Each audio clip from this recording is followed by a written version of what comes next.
네, 안녕하십니까. 무리함수 시간입니다. 오늘 26번째 시간이고요. 아마 맞을 겁니다. 26번째. 오늘은 2025년 7월 18일입니다. 요즘 비가 많이 와서 뉴스에 그 수해 뉴스도 좀 많이 나오는데요.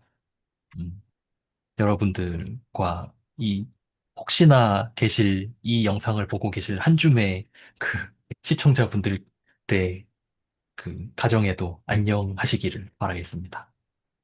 어, 지금 저희는 양자 역학을 하고 있는데요. 지난주에는 흑체 복사에 대해서 얘기를 했고, 흑체 복사를 설명하는 그 세 가지 모델이라고 할까요? 그 모델을 지난주에 설명을 해 주셨고, 박민거 선생님께서.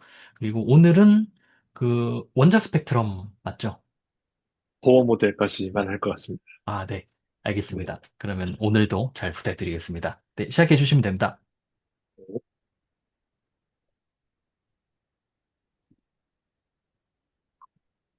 네, 오늘은 이제 어찌 보면 저번 시간에 말씀드렸어야 되는 것까지 이제 참 짧게 짚고 넘어간 다음에 보호 모델에 대해서만 좀 얘기를 할 것 같은데요.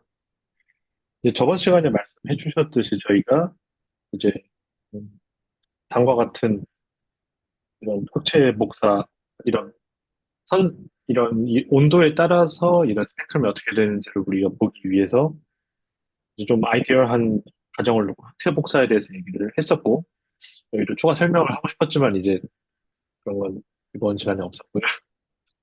어쨌든 저 곡선을 설명을 실험적으로는 이미 어느 정도 알고 있었는데 추가적인 뭔가를 얘기하려면 이론적으로 이걸 예측을 해야 되지 않겠어요? 근데 이제 그 당시 사람들이 이제 뭐 예를 들어서 빈이라는 분이 그 어떤 엠피리컬한 그런 공식과 어떤 포슐레이트를 섞어서 그 예를 들어서 여기 있는 픽이 웨이브랭스의 픽과 온도 사이에 반비례하는 관계가 있다.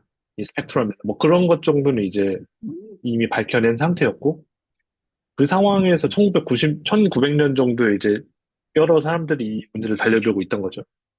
그 중에 이제 가장 이제 그 두 개로 꼽으면은 이제 그 레일리 진스가 다음과 같이 이제 어떤 각각의 일렉트로마그네틱 모드마다, 웨이브 모드마다 똑같은 에너지, KT라고 하는 에너지를 갖고 있다는 가정을 깔아서 했었는데, 이거는 그때 빛의 에너지가 컨티뉴어스한 스펙트럼을 가지고 있다는 전제를 깔면 이제 다음과 같이 나온다고 말씀드렸고요. 이제 반대로, 이제 언어 자체는 다 현대적으로 바꾸는 거지만, 만약에, 이런 라이트가 어떤 에너지가 어떤 퀀타라고 하는 에너지 덩어리로 돼 있어서 어떤 모종의 상수, 나중에 이제 플랑크 상수라고 불리게 되는 모종의 상수 곱하기 이 프리퀀시, 주파수 곱하기 어떤 그거의 정수배다. 그런 가정을 깔고 이제 저희가 통계역학의 파티션 펑션을 이용해서 그냥 구해보면, 아니면 다른 방식으로도 구할 수 있고요, 당연히. 구해보면은 다음과 같은 이제 에너지 per 모드가 나온다.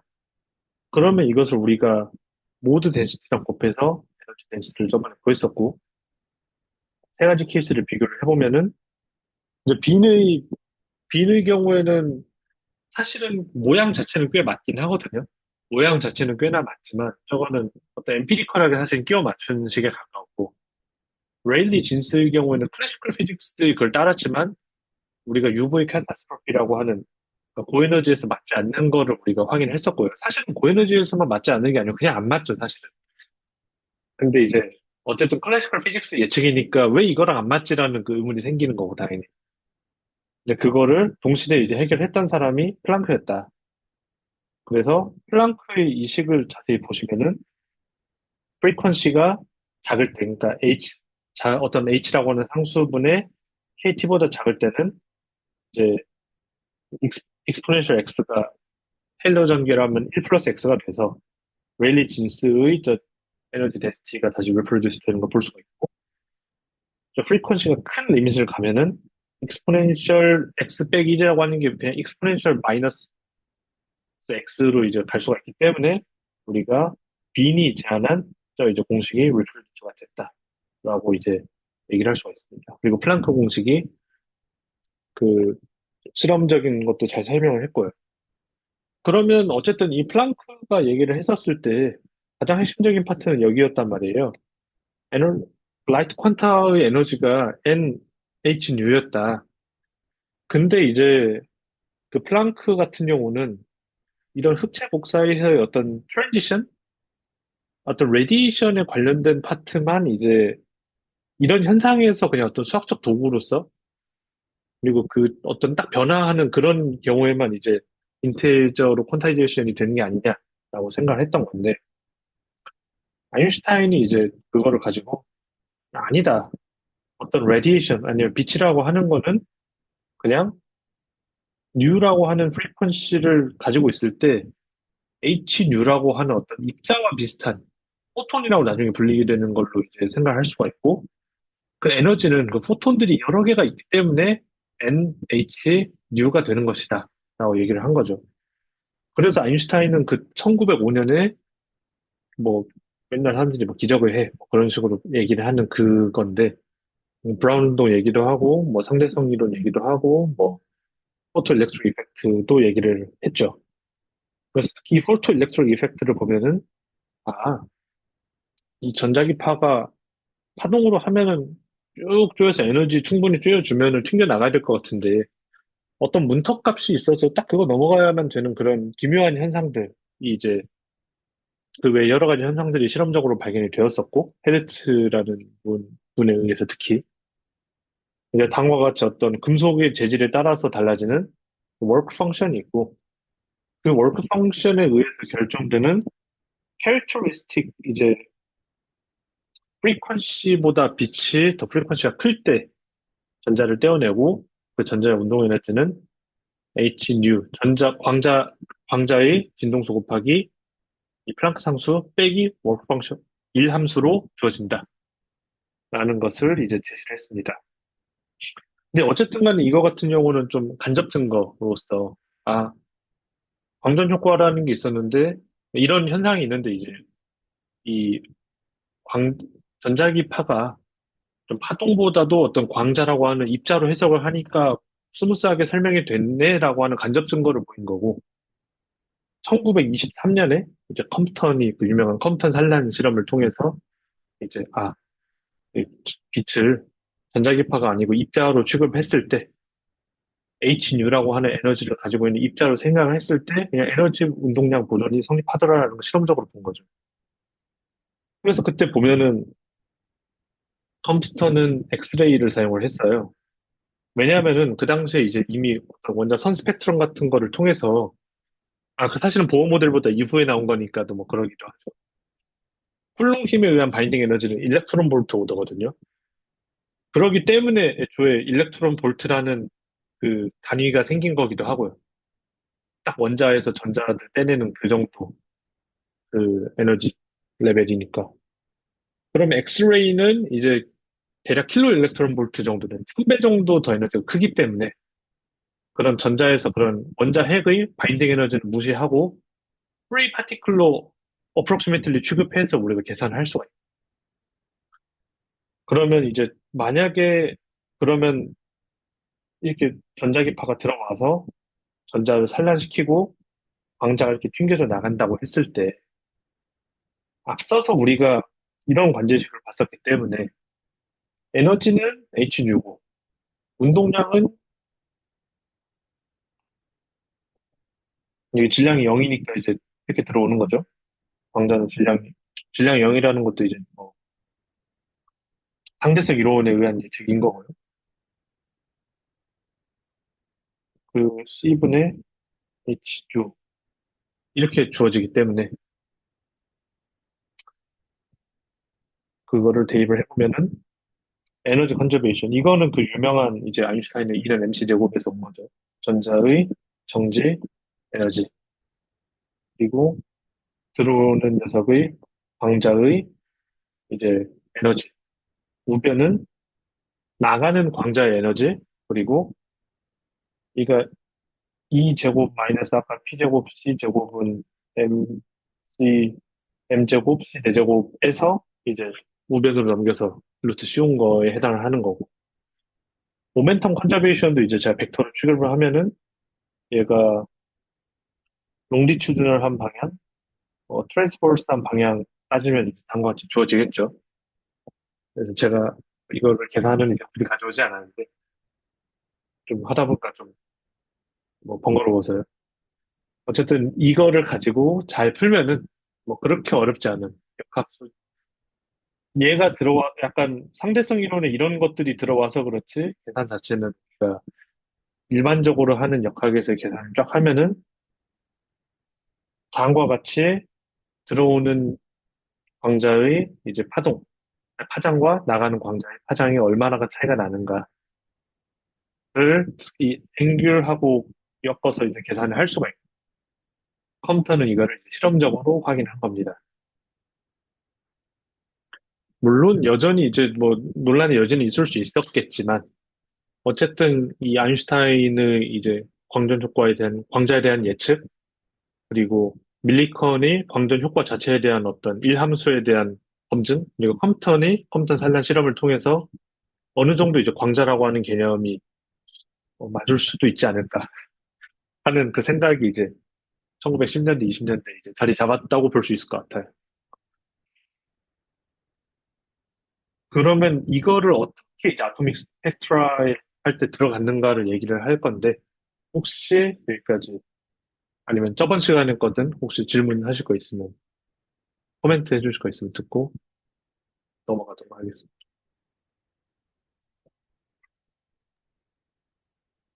여기 그림 조금 위에 올라가면은 여기 그림에 네, 전자를 프리 파티클로 다룬다라고 되어 있는데 네. 어, 그 전에는 전자를 프리 파티클로 다루지 못했나요? 아, 그건 아니고, 그러니까 이게 전자를 띄워놓고, 물론 이제 우리가 밀리컨의, 그것도 프리 파티클은 아니죠. 밀리컨이 뭐 전자의 전하랑 질량비 이런 거 잴 때 보면 뭐 기름방울 띄워갖고 뭐 그런 거 하지 않습니까? 네, 네네. 근데 어쨌든 여기서는 그것도 제가 알기로는 센티는 기억이 안 나. 이거는 원자 핵을 놓고, 그러니까 원자를 놓고 원자에다가 쏜 거예요, 그냥. 네, 그러니까 이미 원자 핵에 바인딩이 돼 있는 일렉트론에다가 쏜 거라서 엄밀히는 프리 파티클이 아니죠. 실제로는 이런 상황을 한 거죠. 핵이 뉴클리어스가 있고 전자들이 있고 여기다가 쏜 건데 네네네. 그러니까 사실은 하나, 둘 이것만 봐도 최소 3차의 문제를 이제 푸는 거지만 네, 어차피 이 바인딩 에너지는 일렉트론 볼트 오더인데 얘의 에너지가 킬로 일렉트론 볼트 오더이기 때문에 네. 에너지 모멘트 얘는 이제 무시할 만한 서브 도미넌트한 거니까 이제 무시하고 계산을 할 수 있지 않는가라는 거겠죠. 현대의 이런 산란 실험에서 했을 때 이거를 얼마 정도까지 보정을 해주는지는 모르겠어요. 아마 보정을 해줄 것 같긴 한데, 이 당시에는 이것만으로도 충분하지 않아요. 그러니까 여기서 프리하다는 게 바인딩이 되어 있지만 바인딩 에너지에 비해서 때리는 게 워낙 에너지가 크기 때문에 프리하다고 어느 정도는 볼 수 있다. 그런 의미군요. 그쵸, 그냥 이 심플리파이드 된 그림으로 그냥 생각하자. 네네네. 사실은 얘가 날아가는 동안 핵으로부터 계속 이 쿨롱 상호작용을 할 거 아니에요. 네네.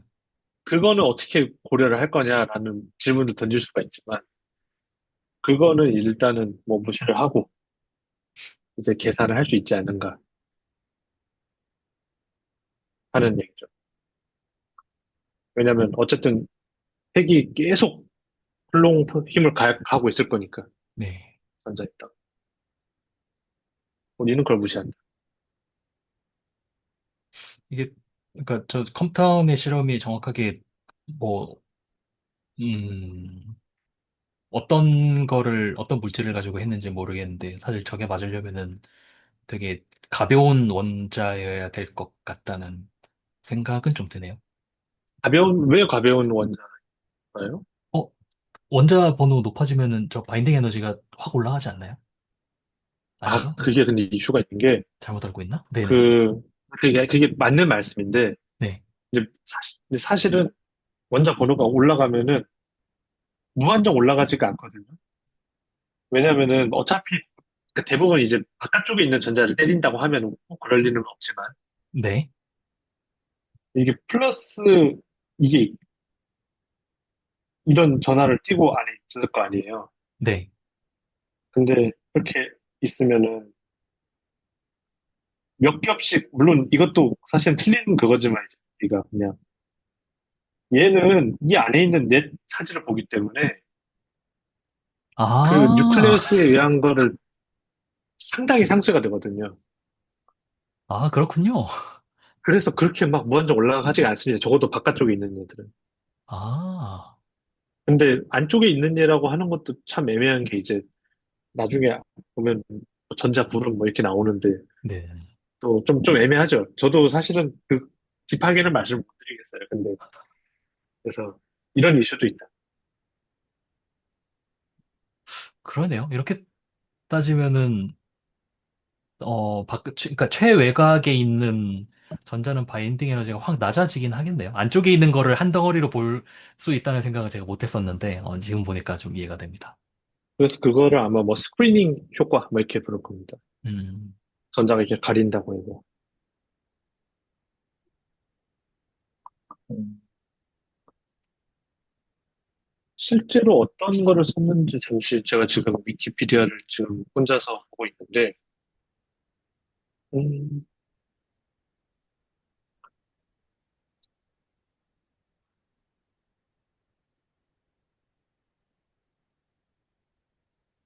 그라파이트 타겟이라고 되니까 카본이네요. 그러니까 뭐 엄청 무거운 건 아니네요, 일단. 네. 카본이 네. 엄청 가볍죠. 가벼운 편이죠. 네. 네. 어쨌든, 그 가벼운 원소, 원자인, 이제 카본에다가 싸서 검정을 했다.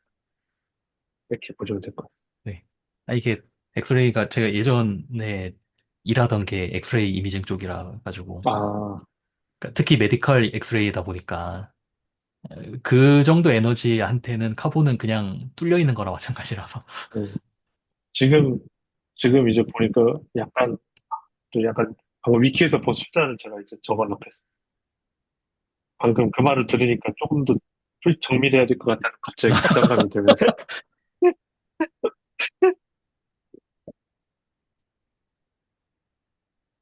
네, 하여튼, 뭐, 큰 차이는 아니지만, 어, 딴지를 걸어볼까 했던 생각이 그 네, 아까 그 말씀하신 오르트 구름 얘가 전자 구름 상태로 있을 건데 네. 어떻게 때렸냐 아, 부터 시작해서 그 만약에 하지만, 네, 전자가 이제 많으면 예를 들어서 이제 한 네, 개만 있다라고 했을 때는 그냥 빛을 여러 개 쏴서 전자 하나가 튕겨 나온다라고 하면 되는데 전자가 많으면 어쨌든 빛도 여러 개 써야 될 거잖아요. 많이. 네네. 그중에서 상호작용하는 빛이 있을 거고 광자가 있을 거고, 그리고 그쵸. 전자도 상호작용하는 전자가 있을 건데, 네. 근데 그렇게 많이 쏘면 많이 상호작용할 건데, 어떻게,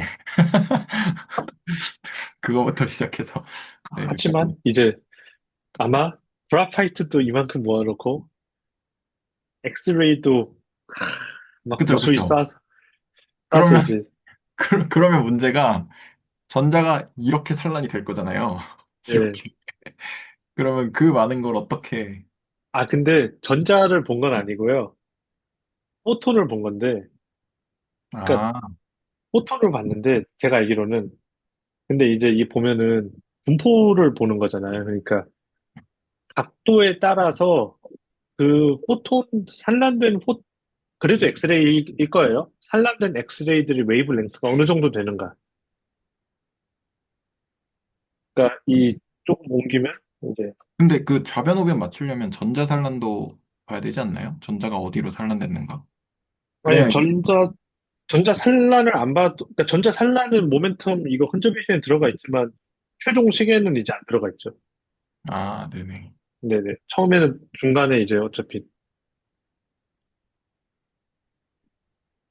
음. 뭐 그렇다고 이 시절에 전자를 못 보던 시절은 아니긴 한데 그 근데 이제 실험을 보면은 포톤 에너지를 잠시만요. 아, 저는 뭔가 얇은 그래파이트를 놔두고 투과해서 나오는 걸 봤을 거라고 생각했는데 반사군요. 아, 반사라고 말하면 근데 좀 안 맞긴 한데, 표현이. 그거를 하나만 봤을 필요는 없어서, 네. 그리고 음, 슬릿 놔두고 뒤에 그 크리스탈 있는 거 보니까 약간 그니까 나름의 스펙트로스코피를 좀 구현을 해서 본 게 아니었을까 싶은 생각이 드네요. 아, 그 위키를 보고 계시군요, 지금. 네, 네, 맞습니다. 컴퓨턴 스캐터링을 보고 있습니다. 아, 네. 아니, 왜냐하면 저 실험을 어떻게 했을까라면서 계속 머릿속에 드는 생각이 전자가 튀어나가봤자 금방 다시 잡힐 텐데 뭘 어떻게 측정했다는 거지라는 좀 궁금증이 들었거든요. 음, 아, 전자가 잡힌다는 거는 이제, 그러니까 저희가 엑스레이를 보는 거는 맞잖아요? 네, 네, 근데 네. 전자가 튀어나가봤자 잡힌다는 건 어떤 부분이신 거예요? 어, 그러니까 저는 이렇게 생각했어요. 전자가 뭐 에너지의 일부를 흡수해서 이제 운동 에너지가 생길 거잖아요. 네. 근데 어쨌든 벌크 머티리얼이면은 그렇게 전자가 튀어나가봤자 근처에 있는 다른 그 원자핵한테 다시 잡히지 않나라는 생각이었던 거예요. 음,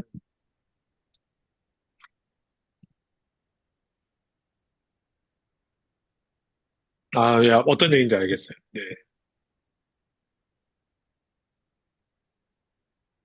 근데 지금 이거 네, 실험 장치를 보니까 그냥 표면에서의 산란만 보는 것 같아서 각도 그냥, 자체를, 그러니까 슬릿이 돼 있으면은 네네네. 처음부터 나는 이 각도로 들어온 얘들만 받겠다라고 이미 그쵸, 그쵸. 네. 선언을 하고 이제 가는 거죠. 네.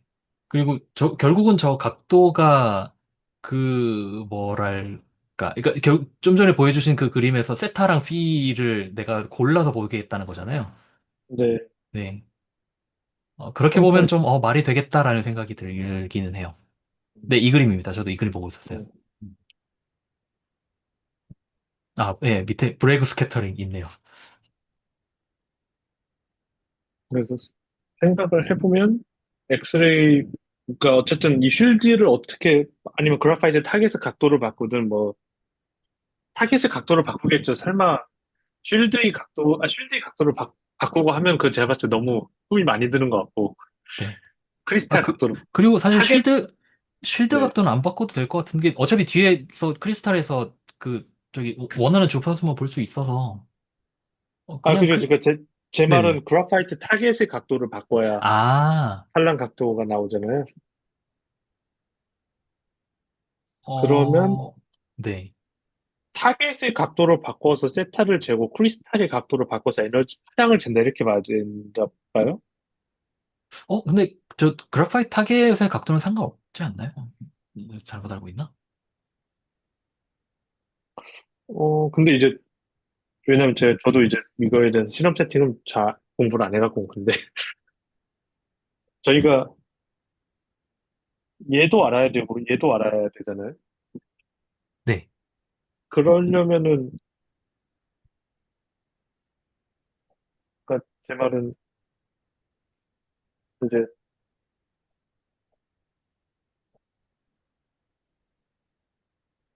통과할 때 이거를 이렇게 통과할 때랑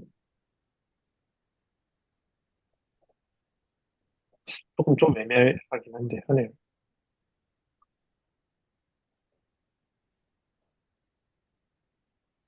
근데 이렇게 두면은 이거 각도가 이 세타가 고정된 것처럼 저는 보여서 물론 내부적으로 생각을 할 필요가 있을 수 있겠지만 심플하게 생각하면 이게 세타잖아요. 아, 그쵸. 네. 그러면 이제 픽스된 세타에 대해서만 에너지를 본 거니까 그러네요. 아, 네. 네네네. 아, 네, 그래서 무슨 말인지 이거를 알았습니다. 네. 살짝 살짝 틸팅을 해줘서 이제 네네네. 아, 그러네요. 세, 아, 그럼 이해했습니다. 네. 네.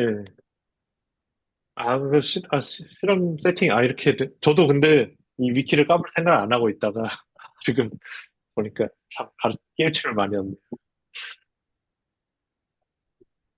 그러니까 다시 정리를 해보면은 이 저도 이제 이거 측정에 대해서 사실은 디테일하게 모르는데,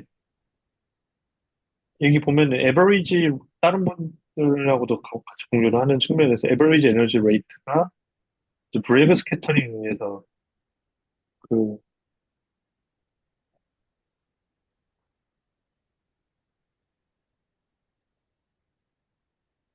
average energy rate는 Forever scattering from the crystal on the right in conjunction with the ionization chamber라고 했기 때문에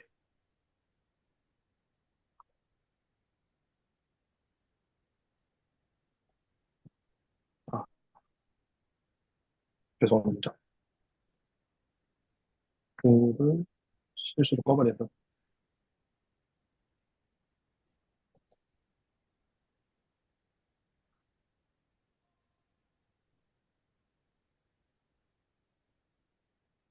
물론 가장 좋은 건 이제 원문을 찾아보는 거지만 뭐그 정도의 그 우리는 저와 컴퓨터 선생님 사이에 없어서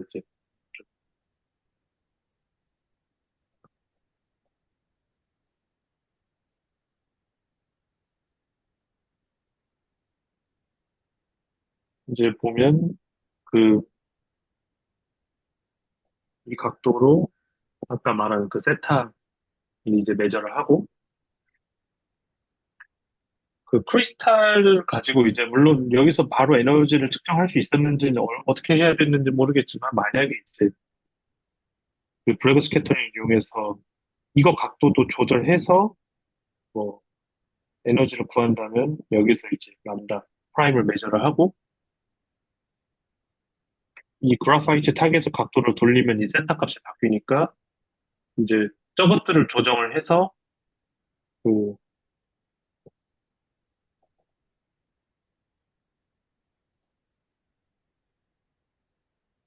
다음과 같은 관계식이 실험적으로 맞는지를 이제 측정을 했다라고 생각할 수가 있겠네요.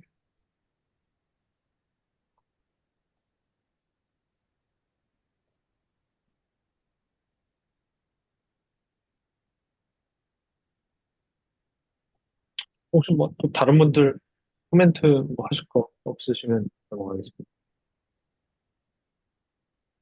저 너무 앞이긴 한데 네네. 1900년 그 플랭크 가정 부분 있잖아요. 네네. 네, 거기 그 뒤에 여기가 NH 음, 주파수 부분이 이렇게 가정한 어떤 힌트가 있었나요? 플랭크가 이렇게 음, 가정할 수 있었던? 그쵸? 저도 한번 잠시만요. 원문의, 원문과 관련된 이거를 제가, 완전 원문은 아니고, 제가 하나 갖고 있는데, 빌려와서,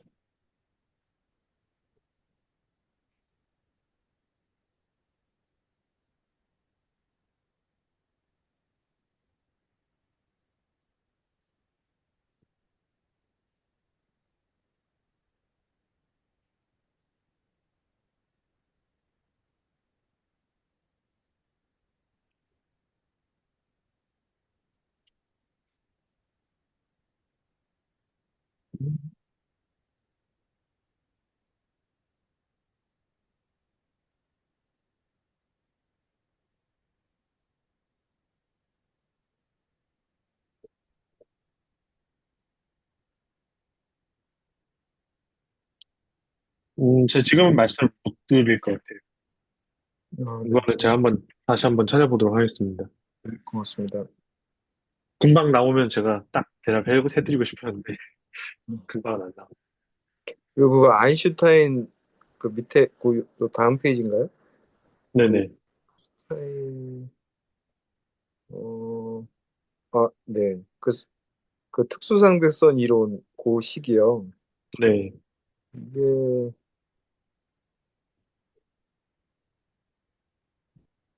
어, 시제 PC. 네. 근데 이게 그냥 모르는 사람이 보기에는 이게 무슨 마치 피타고라스 정리 빗변에 이가 있는 것처럼 보이는, 네네.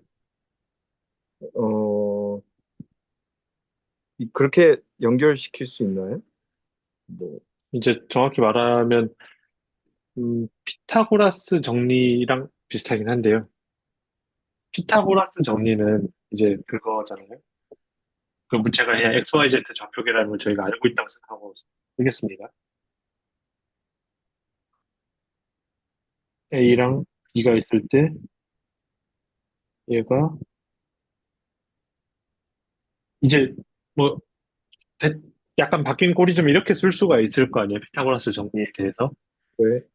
그럼 피타고라스 정리라고 하는 거는 사실은 유클리드 공간에서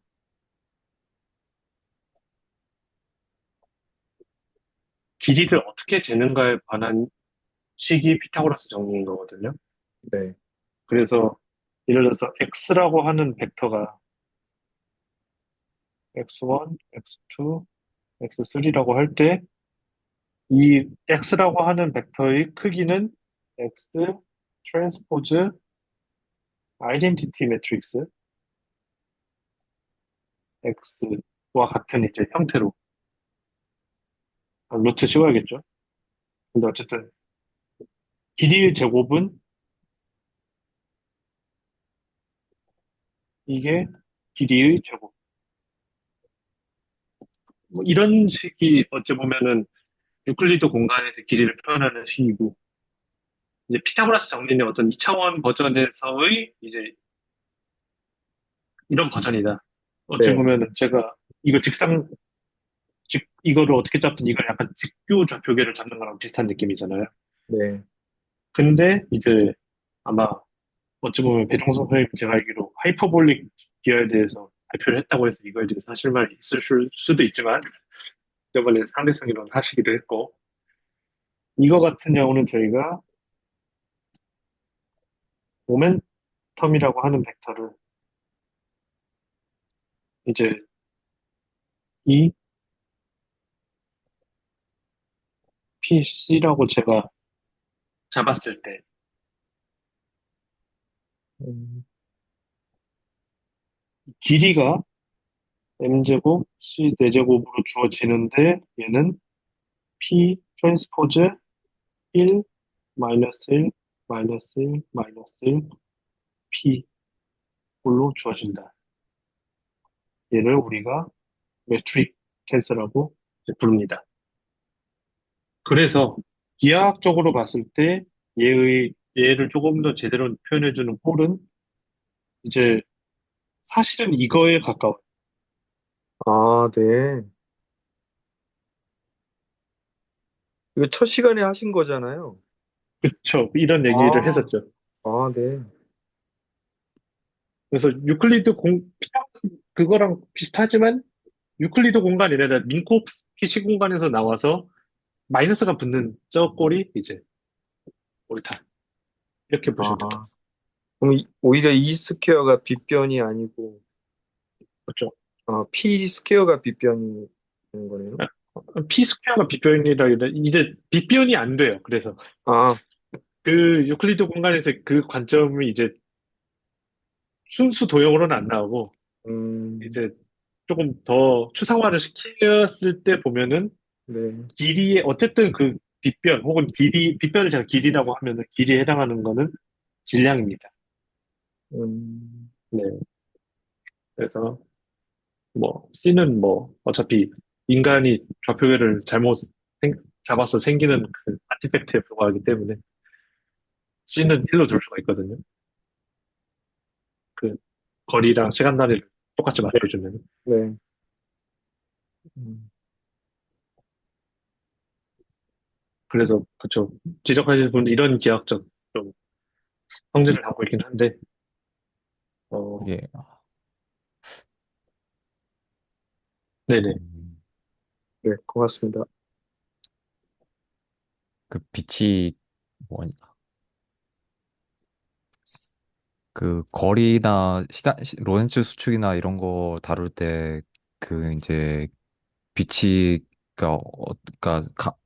그 뭐냐, 내부 관찰자하고 외부 관찰자하고 볼 때 이렇게 기하학적으로 보면 이렇게 뭐냐, 길이가 더 늘어나게 보이는데 그게 이제 그걸 할 때 보통 열차나 이런 걸 쓰더라고요. 그래서 네. 내부에서는 그냥 위아래로 직선으로 움직이는 걸 하고, 그 다음에 이제 외부에서 봤을 때는 기차가 움직이기 때문에 이거가 빛이, 그러니까 삼각형처럼 이렇게 대각선으로 쭉 가는 식으로 되더라고. 그거 형태를 기하학적으로 놓고 해도 이렇게 나오더라고요. 이제 아마 그 네, 부분이 이게 그 부분이 이제 뭐 에너지 운동량은 아니고 그 거리랑 네, 그런 거에 네, 관한 네, 거잖아요. 네, 네. 그런 식으로도 하긴 하는 것 같더라고. 근데 이제 그거, 거기는 네. 피가 없잖아요. 아, P는 이제 4차원에서 넘어가면서 정의를 다시 다르게 하더라고요. 네. 그 시작하는 부분은 그런 식으로 보통 얘기를 하고 그러더라고요. 그러니까 P는 뭔가 뭐, 기하학적으로 피타고라스처럼 약간 그런 느낌이 들긴 한 것 같아요. 확실히. P는 뭐 방금 말씀해 주신 대로 이제 C를 어떻게 처리하느냐에 따라서 사람들이 조금씩 컨벤션이 다르거든요. 그래서 네. 그거에 대해서는 일단은 제가 대충 한 건데 이게 설명하기는 좀 애매해서. 근데 그러니까 이제, 네, 아까 그 플랑크 그거 좀 찾아봤거든요, 제가. 네, 그러니까 노트에 적은 것들이 몇 개 있는데 처음에 이제 나왔을 때 플랑크가 그 뭐냐, 그 식들을 보고 뭔가 보관식이 필요하다고 생각을 하고 그러니까 그걸 적었대요, 처음에. 네, 그 보관 공식이라고 적었고, 그러다가 처음에는 이제 엔트로피를 가지고 이걸 계산을 하려고 했대요. 근데 엔트로피를 가지고 하다 보니까 이게 미시 상태에서 W를 세야 되는데, 이게 그때는 이제 에너지는 연속적이다라고 생각한 게 다 그랬잖아요. 근데 아무리 그렇게 해도 그렇게 하면 이제 로그 자체가 정의가 안 된다고 해가지고 이거 에너지를 연속적으로 하면 안 되겠다라고 노트에 적었다고 하네요. 이렇게 음, 찾아보니까. 거기서부터 시작한 것 같아요. 찾아보니까.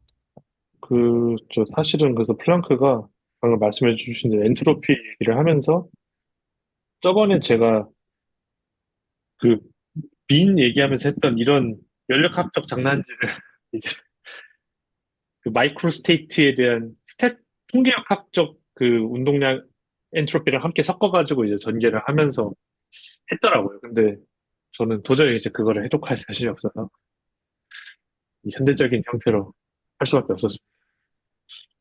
근데 지적해 주신 대로 그게 약간 엔트로피 나오고 콤비네이트리스 나오고 그런 식으로 전개를 했던 거죠. 아, 저는 이제 그렇게 잘 아는 건 아니어가지고 이제 찾아보니까 이렇게 했다고 되네요. 그러니까 네, 에너지 퀀텀 단위로 쪼갠 아이디어는 그런 식으로 했다. 약간 그러니까 갑자기 튀어나온 건 아닌 것 같다라는 그런 것 같네요. 네, 네. 감사합니다. 그럼 플랑크 상수는 단위를 일단 변환 단위를 맞춰놓고 그 네, 중력 상수처럼 값을 실험적으로 찾는 건가요? 예, 맞아요. 여기서 보면은 일단 이렇게 해놓고 이제 제가 이번에 준비하면서 적어놨는데 H가 실험하고 비교를 했더니 이제 대략 그 당시 기준으로 6.6 곱하기 10의 마이너스 34서 줄 세크 이렇게 이제 대략 얻었다고 합니다. 그래서 사실은 보어도 이 값을 가지고 이제 자 원자 스펙트럼을 설명하는데 이제 진짜 작네요. 그렇죠.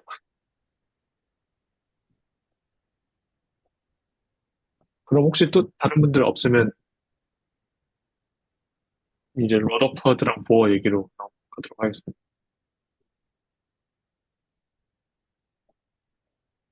네.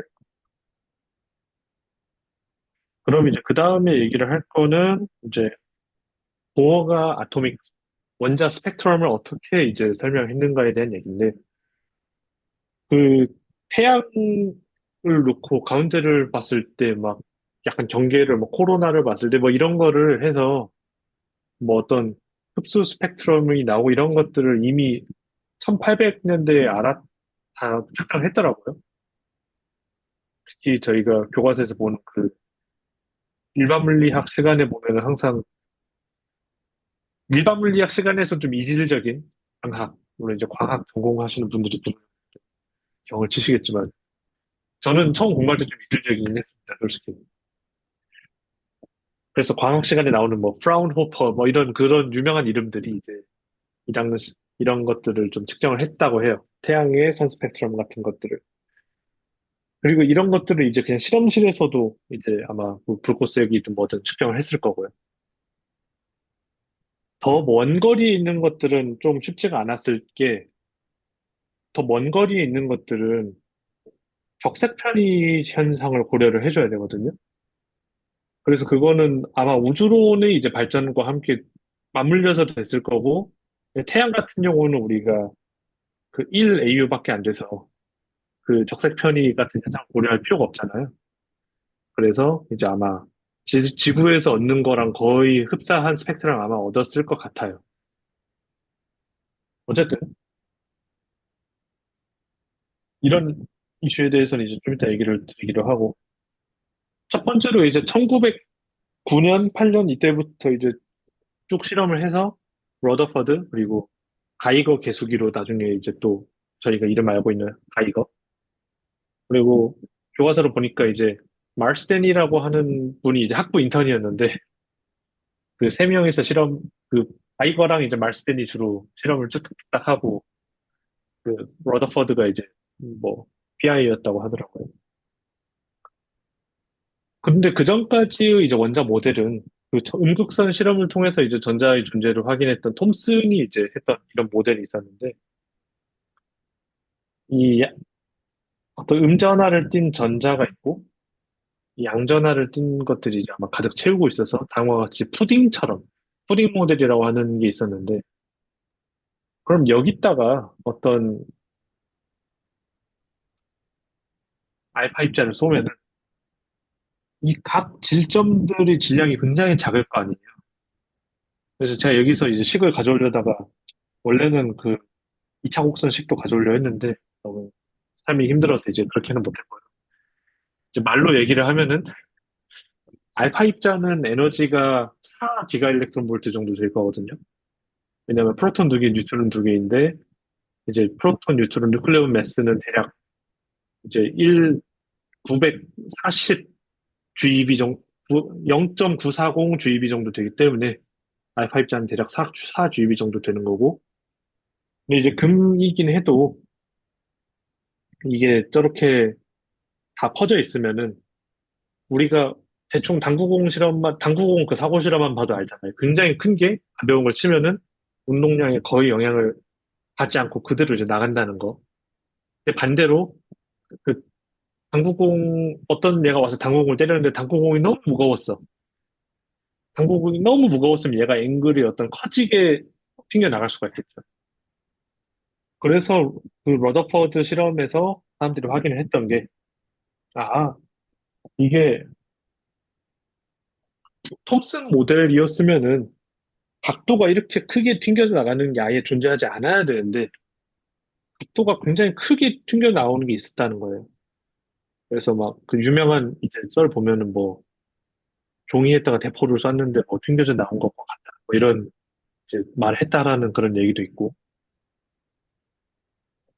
그래서 이제 러더퍼드가 이제 어떤 것들을 수학적으로 보였냐면, 그냥 제가 가져오진 않았지만 역제곱 힘이 있을 때 역제곱 힘이 있으면은 우리가 고전역학적으로 타원, 이제 쌍곡선, 뭐 포물선 이런 것들만이 존재한다라는 거를 우리가 이제 알고 보일 수가 있거든요.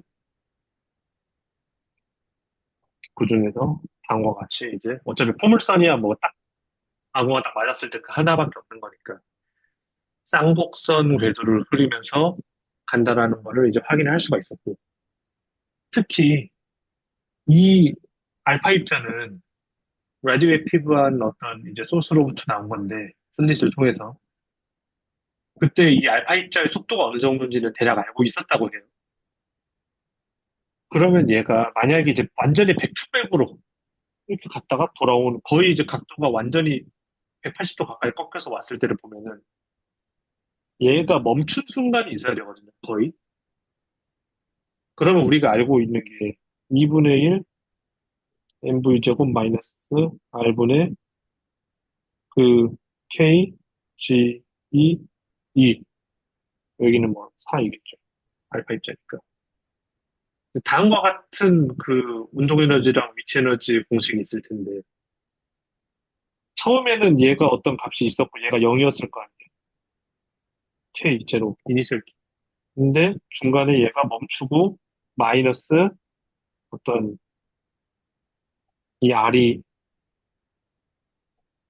민분의 이런 식으로 이제 값이 나왔을 거고 이게 플러스가 맞는지 제가 좀 갑자기 좀 헷갈리긴 하는데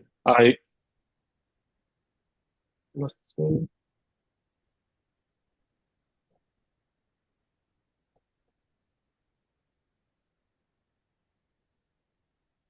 부호가 플러스죠. 왜냐하면 둘 다 둘 다 플러스여가지고 지금 인력이 아니고 청력인데 제가 지금 부호를 실수를 했고요.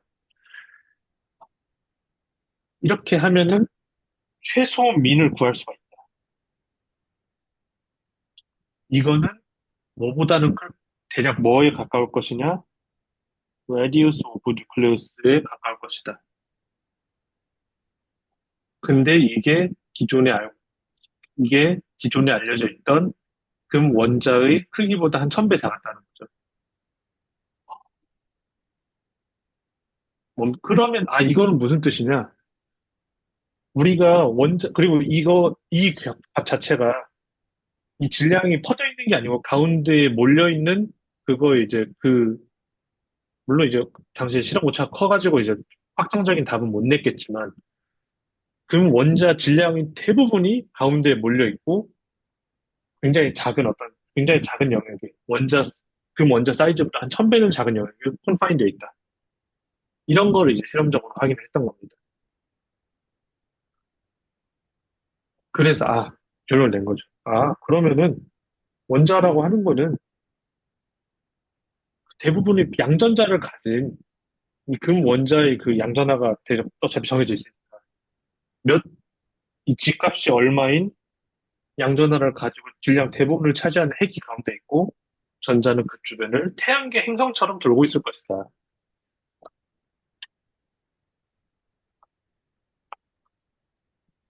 그러면 이제 빙빙 도는 그런 모델이 이제 탄생을 하는 거죠.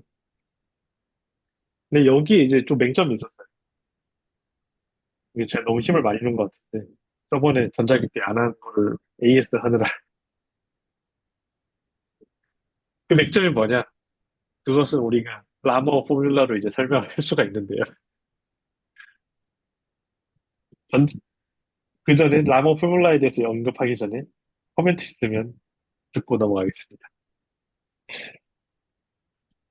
저거 제가 러더퍼드 저 실험을 보고 참 음, 대학원생의 정말 대담을 느꼈거든요. 저게 네, 제가 알기로 한 10,000번 쏴야지 한두 번 나올까 말까 한 그런 거라고 알고 있거든요. 10,000번을, 그러니까 10,000번을 쏴야지 저게 이렇게 약간 뒤로 꺾이는 듯한 그런 현상을 발견한다 하더라고요. 근데 그거를 그러면 2년 이제 내내 쐈다 하더라고요. 그러면 이제 딱 나올 거 아니에요. 10,000번을 쐈는데 한 번 튕겼다. 교수님께 가면은 야, 니들이 잘못 쟀겠지. 아니, 처음에 그랬다 하더라고요. 니들 잘못 쟀겠지. 다시 해봐. 이래서 몇 번을 10만, 그랬다 하더라고요. 10만 번 더 재고 봅시다 하면은 이제 좀 이상하네. 하면서. 근데 이제 일단 스크린 자체를 그러니까 톰슨 모델처럼 톰슨 모델은 그냥 쭉 통과해야 되니까 저 네, 앞에만 스크린을 놓으면 되잖아요. 네. 근데 스크린 자체를 뒤로 놓았다는 거가 저는 조금 약간 뭐라 그러죠? 쇼킹하다 그래야 되나? 저 근데 처음에 생각은 처음에 안 그랬을 수도 있을 것 같아요. 지금 더 끔찍한 생각.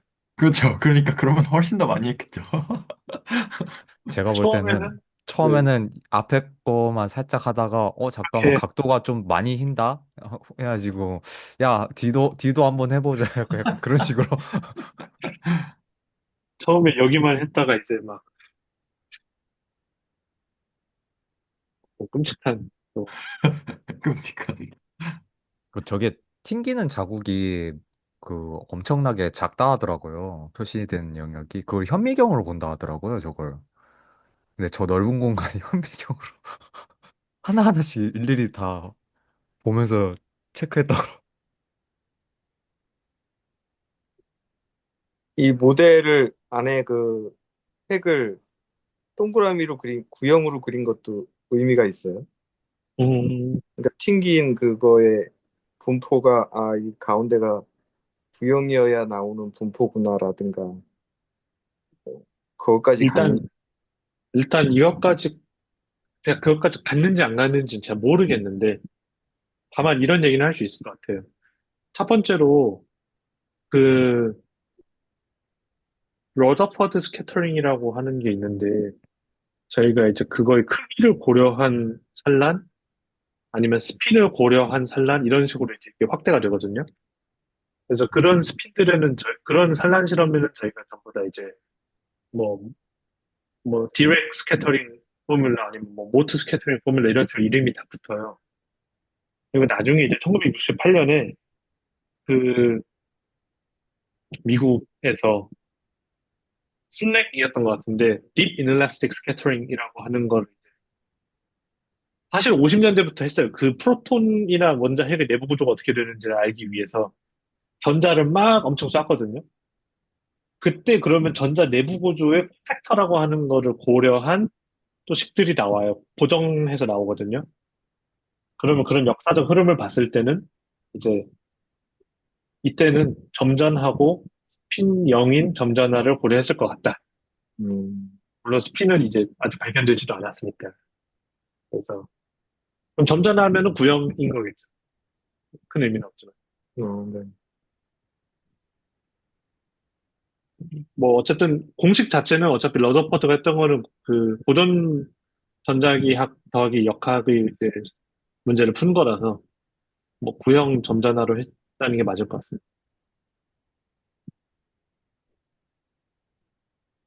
근데 그건 있어요. 이게 그 산란 실험을 했는데 안에 굉장히 작은 점전화가 있어서 쿨롱 힘으로 이게 R 제곱분 1이니까 가까이 가면 갈수록 힘이 세지잖아요. 그럼 얘가 도달을 못하고 튕기거든요. 이제 에너지가 엄청 크지만 않다면은 그때의 그 산란 스펙트럼이랑 얘가 안쪽에 구가 있어서 물론 이것도 이제 실질적으로는 그 세상의 모든 강체는 어차피 다 전자기력으로 유지가 되어 있는 거지만 만약에 이게 그냥 구체여가지고 구가 있어서 튕겼을 때랑 산란 그 단면 스펙트럼이 다르거든요. 어떤 솔리드 앵글로 어떤 입자들이 나갔는지 산란 단면적이 다르기 때문에 디퍼런셜 크로스 섹션이 사실은 그 정도는 구별했을 수도 있어요. 만약에 레졸루션이 충분히 좋았다면. 네. 네.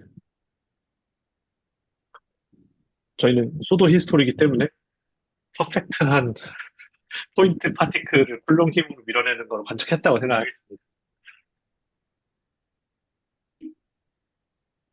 제가 지금 러더포드 스캐터링 익스페리먼트라는 위키피디아 페이지를 보고 있는데, 이 네. 완전 미적분의 힘이네요, 이거. 아, 그거 역학 교과서 보면은 이제 이 장난 아닙니다. 네. 정말 폼을 2차 곡선으로 다 계산해놨네요. 그리고 저 스캐터 앵글도 다 계산해놨고. 예.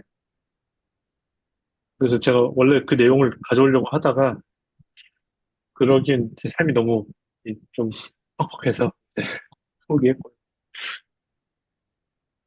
음, 음, 네, 그렇습니다. 이 페이지가 유난히 이제 공간이 비어 보이는 데는 다 그런 이유가 있는 거죠.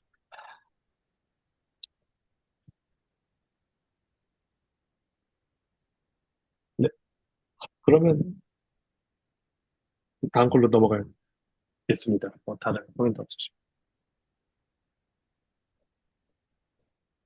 잠깐 전자기 AS를 이제 하러 왔는데 별건 아니고요. 가속하는 전자는 전자기파를 내뿜는다. 라고 하는 그 명제가 러더퍼드 모델의 한계를 설명하는 데에서도 쓰이고 오늘은 안 하지만 나중에 하이젠베르크의 행렬 역학을 처음에 어떻게 도입했는지를 제가 공부를 해보니까 거기서도 쓰이더라고요. 근데 우리가 지금까지 했던 걸로 설명이 되는 공식이라서 아, 이거는 가져올 만하다 싶어서 가져왔습니다. 근데 이제 그 잠- 제 말은 계속 하고 있을 텐데 잠시만요.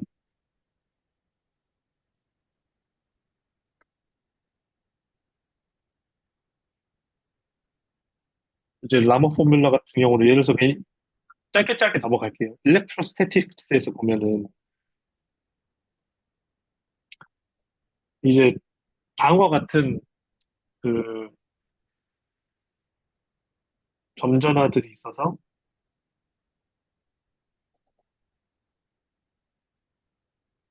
QI가 받는 그 포텐셜은 이렇게 가해주는 포텐셜을 다 받는 거잖아요. 아, 이렇게. 그러면은, 아, 일렉트로스태틱 에너지라고 하는 거는 일렉트로스태틱 각각의 에너지들을 이제 각 페어에 대해서 전부 다 더해주는 거고. 그러면 이제 여기는 이제 페어 그런 거 중복을 상관 안 하고 일단 해놓은 건데, 그래서 더블 카운팅을 빼주려고 2분의 1로 나누고, 그 QI라고 하는 거에 가해지는 포텐셜을 이제 이렇게 쓰고, QI는 제가 따로 꺼내서 쓰면은 다음과 같은 이제 공식이 되거든요. 근데 Q는 이제 우리가 전사 밀도를 이제 바꿔서 쓸 수가 있으니까 컨티뉴엄 리밋에서 다음과 같이 쓰고 그러면 정전기 학에서 다음과 같은 공식 성립하고 이제 값수 법칙 갖다가 쓰면은 뭐 토탈 데리비티브 왜냐면 우리가 볼륨 인테그랄 하고 얘는 스톡스 정리에 의해서 이건데 제가 이 볼륨을 인피니트로 보내면 얘는 인피니트 볼륨에서 0이 된다라고 하는 그런 가정을 깔고가 있기 때문에 토탈 데리베이티브 텀은 이제 전체 적분을 해주면 0이 되니까 여기 얘가 이제 E니 전자 아니, 전기장 E에 해당을 하니까 다음과 같이 써진다. 비슷한 논리로 뭐 네, 넘어가겠습니다. 빨리빨리. 비슷한 논리로 자기 일렉 마그네틱 스태틱 에너지도 다음과 같이 쓸 수가 있다. 그러면 두 가지 다 쓰면 이거잖아요. 근데 제가 이거는 일렉트로스태틱스, 마그네토스태틱스라는 조건을 깔고 보였지만 조금 더 일반적인 이제 라그랑지안 포멀리즘으로 또 다 보일 수가 있는데 그래서 맞다고 받아들이고 가겠습니다. 맞음. 그럼 이걸 t로 나누면은 이제 여기서부터는 그 스태틱한 케이스가 아니고 그냥 일반적인 맥스웰 이퀘이션을 제가 지금 쓰고 있어요. 아까는 이제 스태틱 파트에서 날아가는 건 제가 뺐지만 그럼 이거를 타임 데리베이티브를 취하면 다음과 같이 쓸 수가 있고 약간의 조작을 가하면 제일 마지막 꼴처럼 쓸 수가 있습니다. 이거는 뭐랑 비슷한 꼴이냐면 컨티뉴티 이퀘이션 꼴이거든요. 아, 이거를 제가 이제 보통 적분해서 쓸 수가 있으니까 이거의 적분형은 그 어떤 볼륨 내부에서의 에너지 변화율은 이 서피스에서의 에너지가 얼마나 플로우 되는지랑 같다라는 거잖아요. 이 부호는 적절히 붙여서. 그럼 이 좌변을 우리가 이제 필드랑 얘는 J라고 하는 거는 결국 차지드 파티클이 흘러서 생기는 일렉트릭 커런트이기 때문에 좌변을 이제 파티클의 이제 전하를 띤 파티클의 그 에너지의 변화율. 왼쪽은 필드의 에너지의 변화율. 아, 제가 이거 말을 안 해요. 이거는 이제 필드에 의한 에너지입니다. 그러면 오른쪽은 어떤 전자기 장에 의한, 특히 우리가 전자기 파이 형태로 가는 걸 알고 있으니까 전자기 파에 의한 에너지 플로우라고 얘기를 할 수가 있겠죠. 그래서 우리가 이거를 포인팅 벡터라고 얘기를 합니다.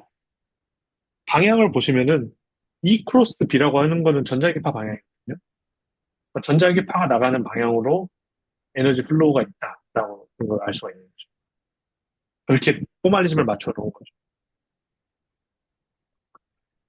그리고 우리가 이제 전자기장에서 전자기파에서 이렇게 된다는 걸 알고 있었기 때문에 그럼 이 포인팅 벡터라고 하는 거는 뮤 제로분의 C 곱하기 자기장의 크기 곱하기 그쪽 방향 벡터에 해당하는 거고 우리가 일렉트로다이나믹스 시간에 이런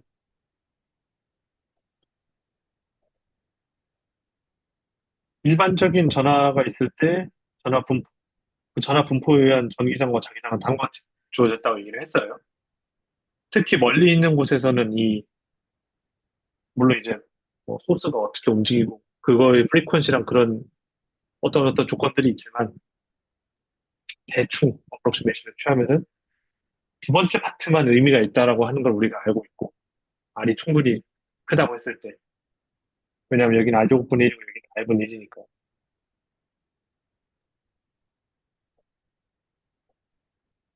그리고 제가 작은 영역 저희가 관찰하는 지역에서 굉장히 멀리 떨어져 있는 곳에 컨파인드 돼 있어서 움직이는 포인트 차지를 본다고 가정을 하겠습니다. 이 가정이 꼭 필요한 건 아닌데 그냥 제가 계산을 그냥 어프로시메이션으로 탁탁 쳐내려고 그냥 이렇게 가정한 거고 풀 계산은 인터넷에서 찾아보시면 됩니다. 그럼 여기는 이제 얘랑 얘 보면은 roughly 8분의 1 방향은 x 왜냐면 x 프라임은 x로부터 굉장히 멀고 그러니까 여기 x 프라임이 얘가 x 프라임이고 이제 x는 굉장히 작아서 여기서 운동을 한다는 걸 제가 얘기를 했기 때문에 x 빼기 x 프라임이라고 하는 건 거의 아래만 의존을 한다라고 보고 그러면 이 부호는 제가 얘랑 얘 순서를 바꿨기 때문에 마이너스가 붙었죠. 마이너스 x r분의 1 플러스 나머지 적분 파트. 근데 j라고 하는 거는 q 타임스 v거든요. 포인트 파티클이라고 했을 때는. 그렇기 때문에 저거는 이제 제가 roughly 정확히 말하면 얘가 로우인데 제가 적분을 취하고 쓰니까 얘는 이제 제가 q 디렉 델타로 쓸 수가 있으니까 적분 취하면은 그냥 q 곱하기 가속도가 되는 거고 그러면 제가 지금 굉장히 그냥 그 어프로시메이션을 굉장히 많이 쓰고 있어요. 왜냐면 이게 오늘 전자기 토픽이 아니니까. 그러고 나면은 이 자기장은 4파이 RC분의 U0Q 마이너스 붙고 앞에 X 크로스 A. X라고 하는 거는 먼 곳에서의 이 관측자, 그리고 A는 이 Q의 포인트 차지의 가속도 방향, 가속도. 이게 근데 그 자체가 방향이 말이 안 되는 건 아니게 제가 Q가 이쪽으로 가속한다. 어쨌든 전류가 흐르고 있는 거잖아요. 이쪽으로 전류가 흐르면 B가 이런 방향으로, 빨간 방향으로 돼야 된다라고 하는 그 직관은 있을 건데, X랑 A 크로스 하면은 이쪽에서 나오는 방향인 거, 마이너스 있으니까 이쪽에서 들어가는 방향으로 어떤 자기장이 생긴다. 하면 우리가 일반적으로 전류가 흘렀을 때 자기장이 어떻게 생겨야 되는가에 대한 방향, 이 직관과는 맞는 거죠. 저 식 자체는 맞습니다. 제가 구하는 과정을 너무 거칠게 해서 그렇지.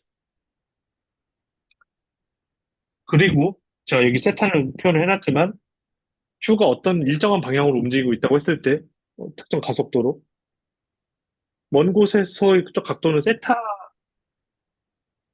사인 세타로 표현이 되잖아요. 우리가 외접을 하니까. 그러면 여기서 이 B 제곱에 들어가는 거 사인 세타가 들어가서 저 벡터의 크기라고 하는 건 포인팅 벡터라고 하는 저 벡터는 다음과 같이 주어진다. 얘는 특정 방향으로의 에너지 플로우라고 했고, 그러니까 이 방향으로 전자기파를 막 방사를 하는데 어떤 만큼의 에너지가 나가는가가 저 S 벡터로 주어지는 거고요. 그러면 솔리드 앵글에 대해서 레디에이션 파워를 다음과 같이 쓸 수 있고 토탈 파워를 구해보면은 다음과 같은 공식이 나오는데, 즉 A라고 하는 가속도로 움직이는 전전하는 저렇게 표현된 전자기파의 형태로 저런 에너지를 매 초간 방사를 하고 있다. 즉 에너지를 잃어버린다. 이게 소위 말하는 라머 포뮬라.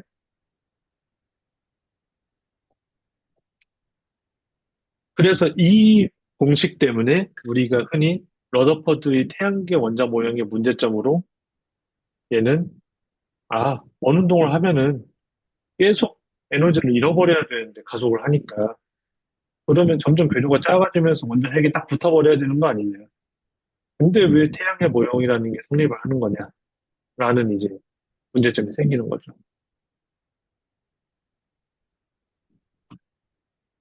특히 원자라고 하는 거는 우리가 우주론이 없던 시절이지만 20세기 초 우주론적 관점에서는 대박이야.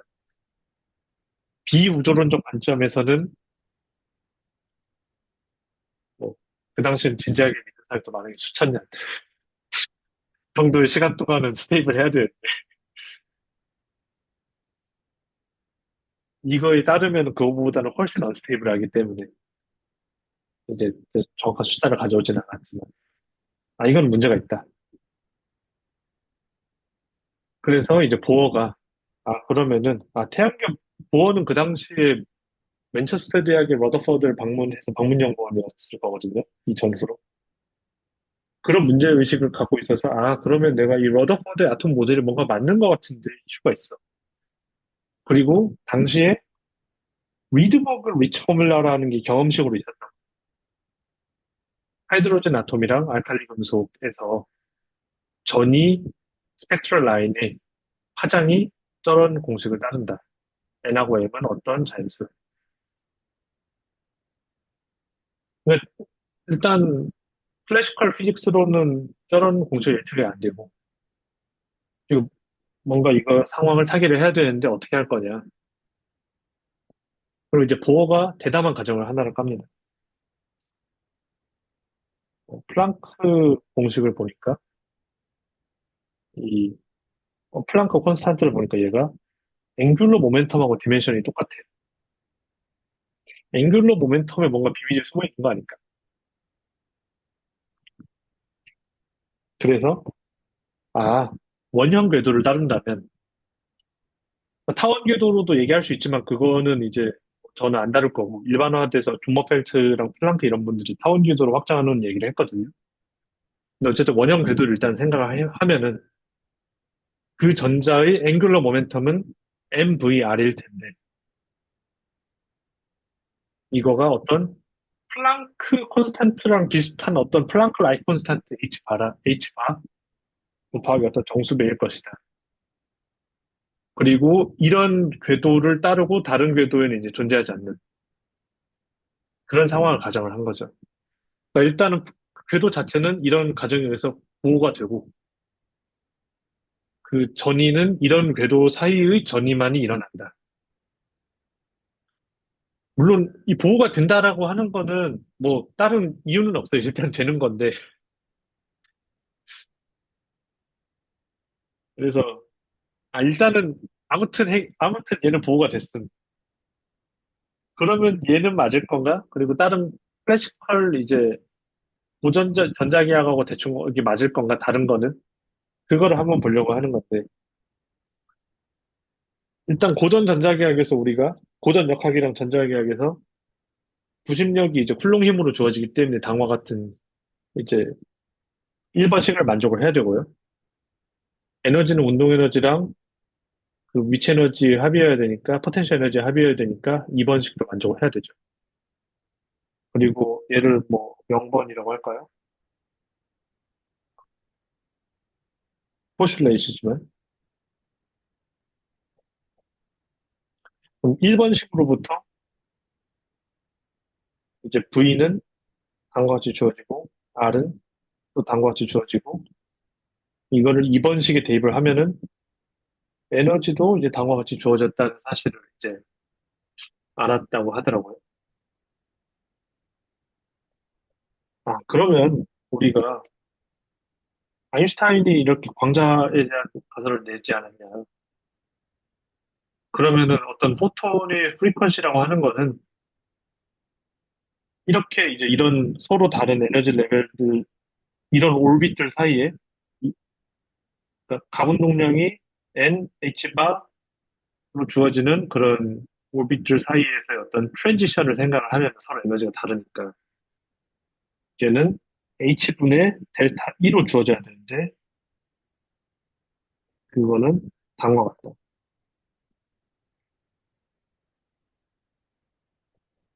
이거 그냥 서로 다른 에너지 준위 사이의 차를 구한 거죠.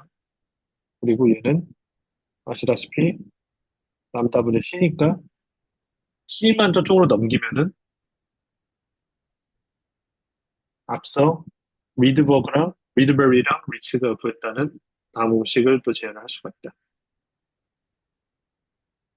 근데 어쨌든 간에 여기서 H바라고 하는 상수를 하나를 깔았잖아요. 물론 뭐 리드버그 사실 저걸로부터 할 수도 있었겠지만 이제 이것이 클래시컬 피직스랑 어떻게 매치를 한번 시켜보자. 그래서 올빗이 굉장히 큰 영역에서는 이것이 클래시컬 피직스랑 잘 맞아 떨어져야 되지 않을까?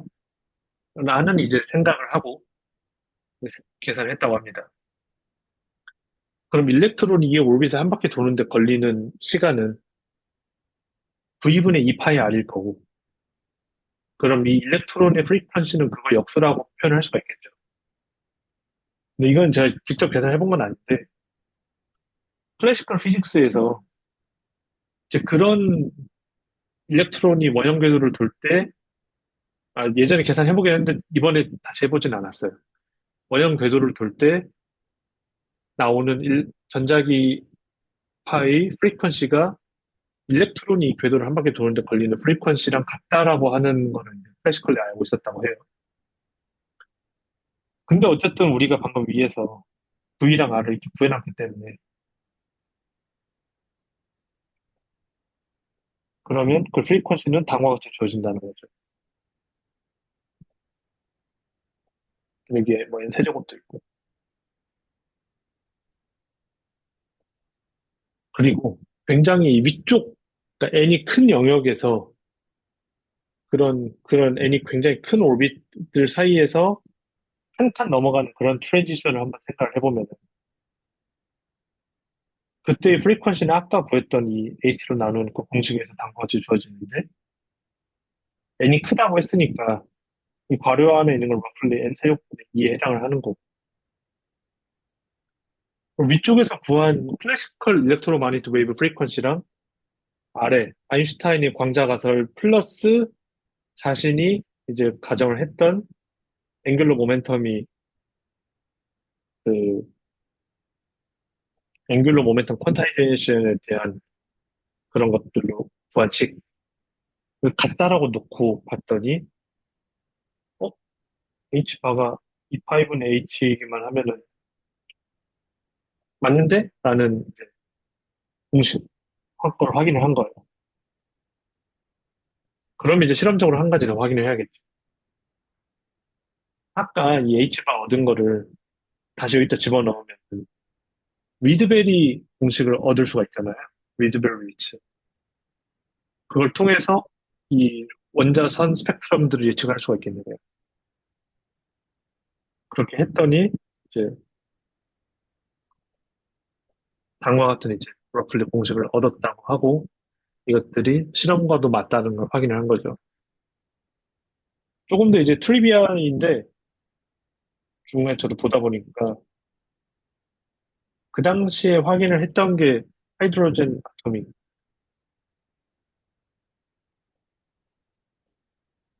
아이오나이즈드 헬륨,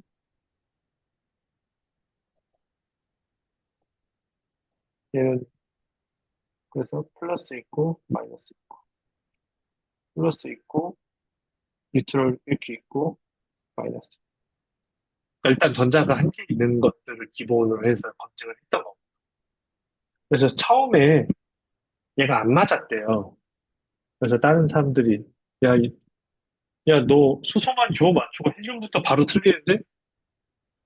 해가지고 뭐가 틀린가를 봤더니 야, 그거는 내가 보니까 내가 실수를 하나 했다. 여기서 플롱힘 같은 걸로 할 때 이 질량이랑 이게 전자 질량이 아니고 가운데 환산 질량이 들어가야 된다. 우리가 전자가 이제 원자 핵이 프로톤만 해도 전자보다 2000배 정도 무겁긴 하지만 어쨌든 미묘하게 환산 질량의 변화가 있을 거고 환산 질량까지 고려를 해가지고 계산을 했더니 이제 그 헬륨까지도 약간의 그 오차가 있다고 했던 거를 다 맞췄다라고 하는 거죠. 그래서 이제 9호의 이제 좀 원자 모델은 물론 이거 자체가 어떤 뭘 갖고 있는 건 아니지만 현상적으로 이제 실험적인 그걸 테스트를 또 통과를 했다.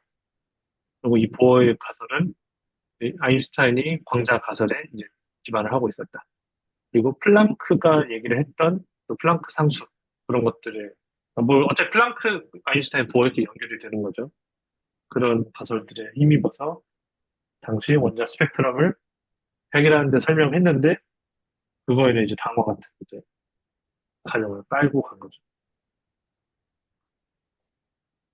그리고 다음과 같이 다음번에 이제 그 설명을 드리려고 하는데 듀브로이가 물질파 설명을 할 때 어떤 거를 하냐면 이거를 다 자기의 물질파 이론으로도 설명을 하거든요. 교과서에 보면은 그런 얘기 나오지 않습니까? 약간 전자가 이렇게 와갖고 파장이 한번 꼬리를 물어서 다시 돌아왔을 때 그 컨디션이 이거다 해갖고 보어가 그렇게 한 것처럼 나오는데 보어는 그런 식으로 얘기를 안 했고 그냥 이 앵귤러 모멘텀의 퀀타이제이션을 얘기를 한 거고 그거를 드브로이가 보어의 가정이 내 물질파 가정이면 더 잘 설명이 된다라고 덧붙인 거예요. 그런데 이제 지금은 많이 설명이 섞여서 이제 보어가 마치 드브로이 물질파 이론을 미리 알고서 이걸 한 것처럼 교과서 시작 부분에는 많이 소개가 되고 있죠.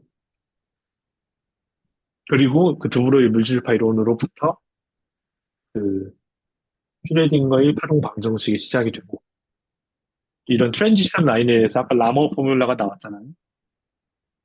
이 라머 포뮬라를 가지고 그 원자선 스펙트럼을 이제 멀티플 전이라고 해야 될까요? 그런 것들을 설명하는 과정에서 하이젠베르크의 행렬 역학이 탄생하게 됩니다. 그렇기 때문에 라머 포뮬라를 조금 과학스럽지만 일단 꼴이라도 한번 보여드리려고 했던 겁니다. 어쨌든 오늘은 여기까지. 질문 있으시면 받고 끝내겠습니다.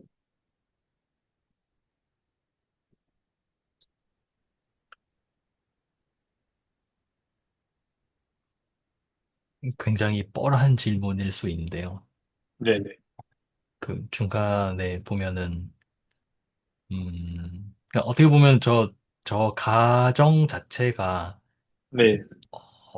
고전역학이랑은 굉장히 괴리가 있는 가정이잖아요. 네. 물론 그 현상부터가 이미 고전역학으로 설명이 안 되긴 했지만, 그 현상을 설명하는 뭐 아마 저 가정을 저것만 세운 건 아니겠죠. 뭐 여러 가지 트라이 앤 에러가 있었을 것 같긴 한데, 이렇게 한번 해볼까라고 해서 했을 것 같은데, 네, 그러면서 이제 실제로 거기에서부터 유도를 하고 검증을 하고 이게 실제 실험 결과랑 또는 기존 모델과 잘 맞는가 이런 거를 했을 것 같은데, 그 중간 과정들에 보면은 또 고전역학의 그런 팩트라고 해야 될까요? 그런 걸 또 쓰잖아요. 네, 그런 거 보면은, 어떻게 보면은 이 가정을 참이라고 우리가 믿을 수 있었던 그 근거 중에 하나는 이런 좀 말도 안 되는 가정에서 내가 시작을 하긴 하지만 그래도 고전역학이 잘 맞는 부분도 있을 거야. 라는 믿음도 어떻게 보면 깔고 시작하는 거잖아요. 보면은. 네, 그쵸. 그 믿음이 틀렸을 수도 있지 않나? 근데 어떻게 끝까지 밀고 갔을까? 그러니까 이것을 결국 보어니까. 보어는 과연 이 과정에서 내가 고전역학의 일부는 무시하고 일부는 가져다 쓰는데 이거는 괜찮은 건가라는 의심을 했을까라는 생각이 갑자기 살짝 들었어요. 그러기 때문에 어찌 보면 아까 얘기했던 뭐 이런 거를 막 거창하게 막 코레스폰던스 프린시플 막 이런 식으로 붙이는데 한쪽 극한으로 몰고 가면 클래시컬 피직스랑 같아야 돼. 이런 것들을 이제 의존할 수밖에 없었던 게 아닌가 싶기는 해요. 그리고 약간 보면은 이런 접근법들의 세미 클래시컬 어프록시메이션 이런 식으로 표현을 하거든요.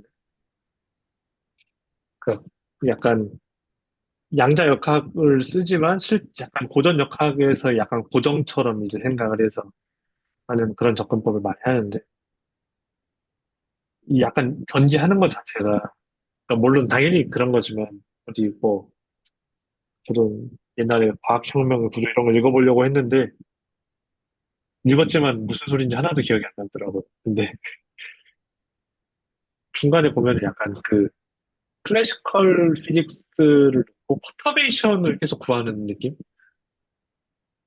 테일러 흡수 하듯이 이제 아무튼 이건 맞을 거야 하고 이제 하나씩 하나씩 넘어가다가 그 마지막에 하고 아날리틱 포뮬라를 내놓는 게 이제 퀀텀 티오리를 내놓는 것 같아요. 약간 저는 그런 느낌으로 보고 있습니다. 그리고 역시 이런 거 보면서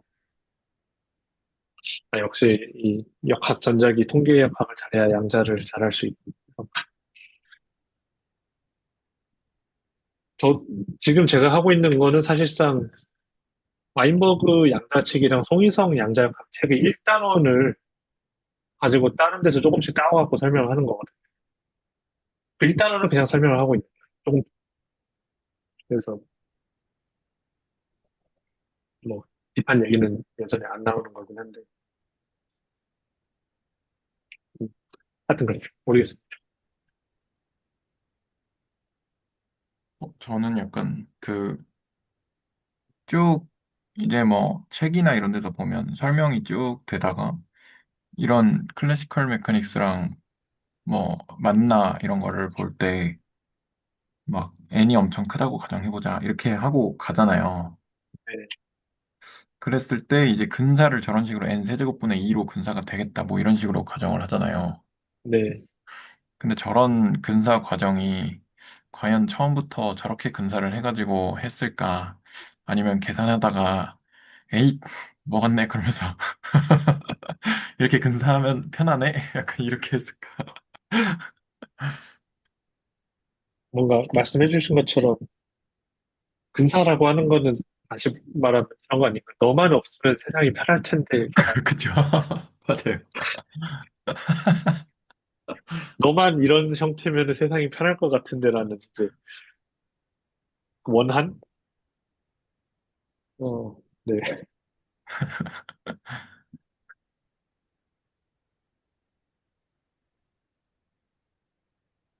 계산해보다가 이제 도저히 안 되겠다 해서 바꾼 거겠죠, 근사로. 심지어 제가 여기서 가져온 것도 어디서 2차, 3차 가공이 돼서 쉬운 형태로 이미 가져온 거잖아요. 그쵸, 그쵸. 저도 이거 원문집을 제가 갖고는 있는데 이 원문집도 주석 달린 원문집이라서 어차피 오리지널이 아니거든요. 그리고 어차피 저는 이거 안 보고 이제 교과서 위주로 보고 원문집은 중간에 한 번씩 봤기 때문에.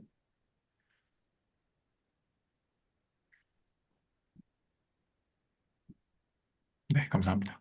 네.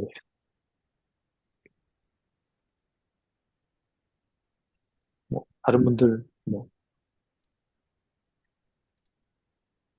아, 그리고 코멘트. 네. 감상인데, 요 과정이 막 디테일한 계산 빼고, 물리2에 나오는 옛날에 나왔던 요새 물리2를 조금 교육과정을 헷갈려가지고 아마 나오긴 할 거예요. 그래서 약간 요렇게 쭉 보니까 또 좀 재밌기도 하고. 네, 그렇습니다.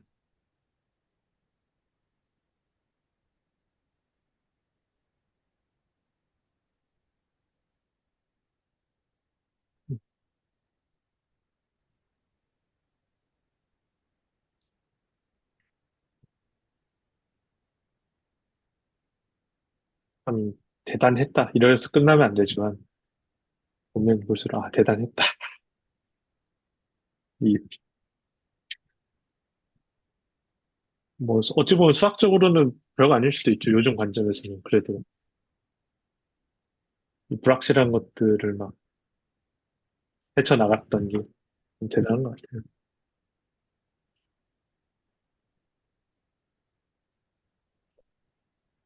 인류가 대단하다는 생각도 듭니다. 저게 근데 헬륨이나 제가 수소만 잘 맞는 걸로 알고 있는데 헬륨 이상부터는 잘 안 맞는다고 알고 있거든요. 그래서 그쵸. 그래서 예, 아이오나이즈드 헬륨을 예. 아마 봤을 거예요. 근데 보통 만약에 제가 보호였다면 이거 뭔가 잘못됐다라는 생각부터 했을 것 같은데 약간 밀고 나간 게 참 대단한 것 같긴 하네요. 그 계산들을 또 하기 싫었던 게 아니었을까요?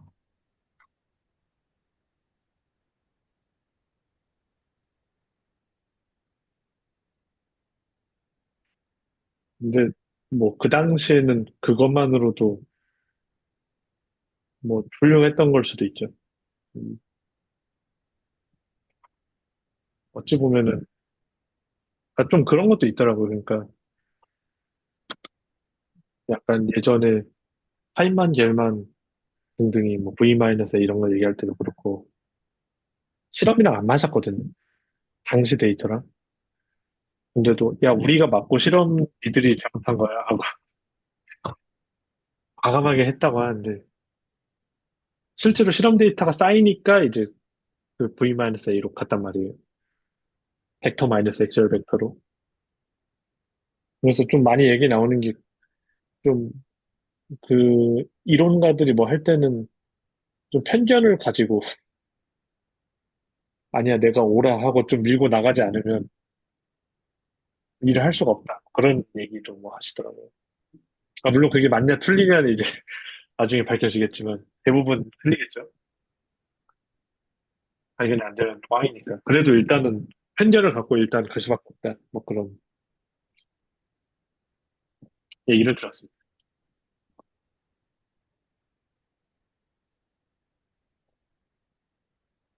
아, 혹시 이제 네, 정리를 해야 될 것 같은데, 네, 지난주에 흑체 복사 얘기해 주셨잖아요.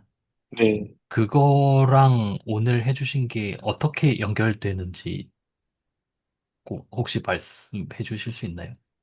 일단 흑체 복사에서 네. 저희가 이미 가정들이 들어왔잖아요. 물론 흑체 복사랑 광전 효과까지 포함해서 이제 어떤 광자, 광양자라고 양자 혹은 광자라고 할까요? 뭐 이거는 이제 이것만 보면 양자 가설이고 이걸 아인슈타인까지는 광자죠. 네. 이거로부터 보어가 이제 어찌 보면은 그 출발을 했기 때문에 그거를 가정을 깔고 갔기 때문에 그러니까 첫 번째로 음, 광자라고 하는 그 개념 자체 네. 그리고 무언가가 퀀타이즈 돼 있었을 수 있다. 라고 하는 성공 사례를 봤으니까 본인도 그런 가정을 할 수 있었던 게 아닐지. 어떻게 보면, 음, 그니까 플랑크 뭐라고 불러야 되죠? 플랑크 레디에이션이라고 불러야 되나요? 아무튼, 플랑크, 뭐, 포뮬라? 뭐 하여튼, 네. 네. 그러니까 그것도 나머지 두 개에 비해서 정확했던 게 어떤 차이가 있었는지를 보면은, 그니까, 어떤 뭔가 연속으로 계산하는 게 아니라 이산적인 무언가로 주어져 있다? 네.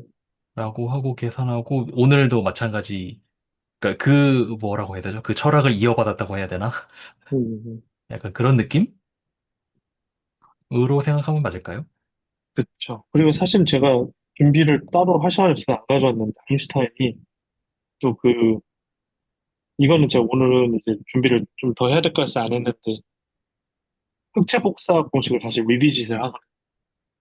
음, 보어랑, 보어의 그런 등등 업적을 보고, 이거를 내가 한번 다시 해가지고 이제 약간 해서, 흑체 복사 과정과 해갖고 이제 그 당시에 어떤 아토믹 스펙트라의 그 전이 확률에 대한 공식을 새롭게 얻어내고, 이 내용을 우리가 레이저 이론의 뭐 근간으로 시초를 삼는다 뭐 이런 표현을 하더라고요. 네, 저도 이제 이쪽은 한 번 더 봐야 될 것 같아서 예전에 적어놨던 거라서 오늘은 말씀을 안 드렸는데 쭉 연결이 돼 있다. 그렇게 보셔도 돼요. 아인슈타인님은 이 상대론, 일반 상대론 만들고 이제, 할 거 없는데 하고 이런 거 하시고 자기는 관심 없다고 자기는 아니라고 하시지만 매번 그 보법이 다른 그 행보를 이제 하여튼 그렇습니다.